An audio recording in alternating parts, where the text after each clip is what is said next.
We'll start today with these 4 blocks of Sculpey Premo accents in rose gold glitter. All the glitters are super pretty. You're going to want to work with them. I've been having a really good time with it. That blade I'm using is a wallpaper blade. It comes for refills for, those wallpaper scrapers. It's nice to have something big like that cut through your blocks. Anyway, I put them together in the shape I want them to come out.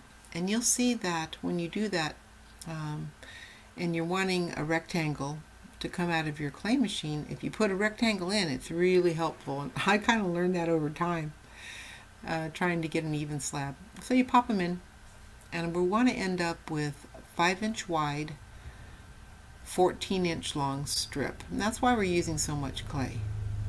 Let's make that process a little bit easier.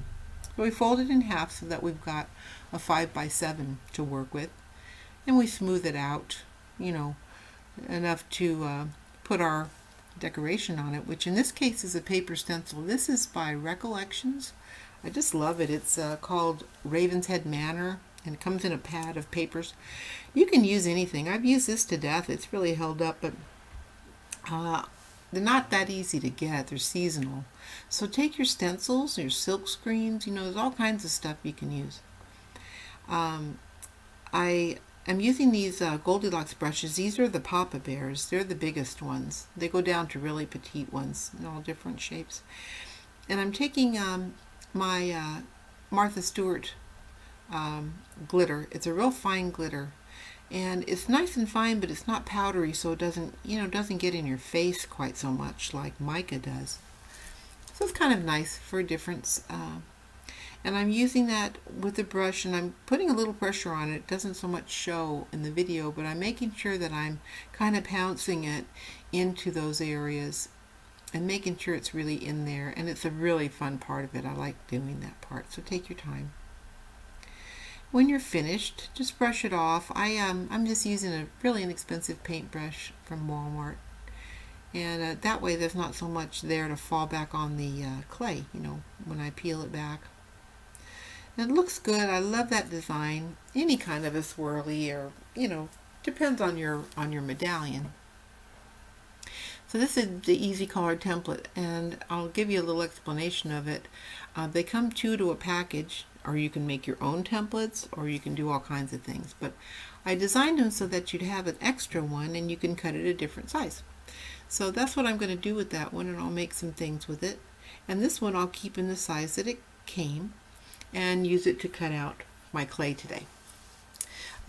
These templates are laminated with PE plastic, and they will not disintegrate with clay or react with it in any way. So it's really neat because you can just wipe it off with a paper towel, and they're really durable. I didn't want to make them out of lucite, like my other stuff, plexiglass, perspex and all that, because then you'd only have one shape that you couldn't change it, see? So that's how they are. You cut them out. Make sure you've cut it all the way around. Kind of take a look at it. And then set your template aside.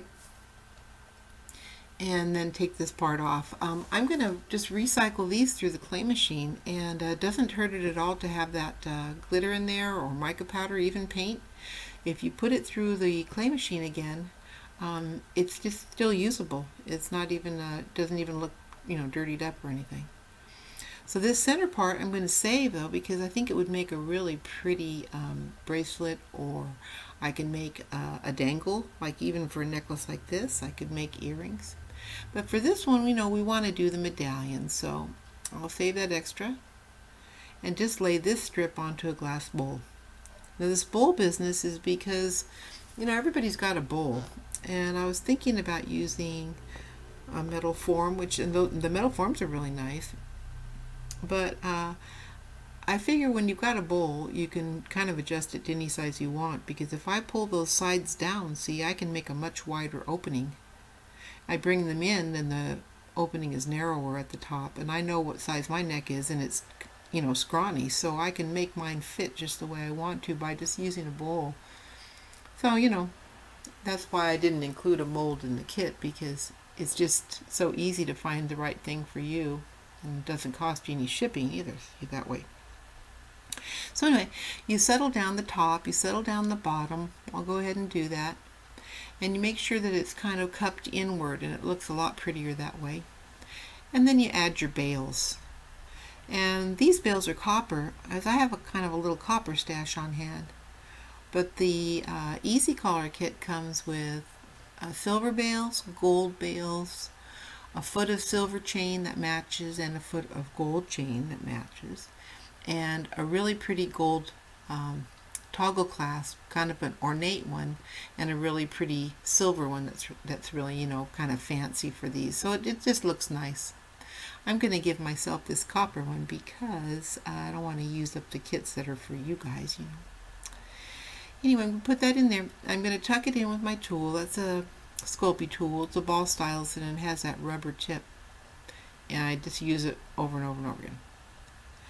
And now I'm going to place my medallion right in the center where I want it. I'm leaving it on the bowl, you see, the whole thing, because then I can play around with it without it, you know, flopping around. I'm going to push it in hard and make a nice, even, deep impression. Because Bacon Bond, you know, is not going to hold metal to clay very well. Bacon Bond I love, but it's made for clay to clay bonds. So any kind of metals that you're putting in, you're going to want to super glue afterwards. So we're going to bake it up, and it's going to turn out awesome. And here it is baked. You want to remove that medallion, but you're going to leave your bales in, because they're pretty snug, you know, in the clay. But you put a drop of super glue in each end also, just to be safe. Now this one, you really want to be careful when you glue it. And you've got all those nice indentations, and they're going to be perfect for the glue. That's some crazy glue. And I'm going to have a good amount in all the points of contact without overflowing it. So just take a minute to do that. There's a nice fine nozzle in there. I always keep that little pin thing in there, you know, keep it nice as long as I can for jobs like this. But I know that I've got the right amount of glue in there, and I'm going to pop in my medallion. I'm just going to press it with my thumbs. Make sure it's nice and secure. I'm going to add my chain and clasp to that, and it's done. So I hope you have fun with this. Thanks for stopping by, and I'll see you next time. Bye-bye.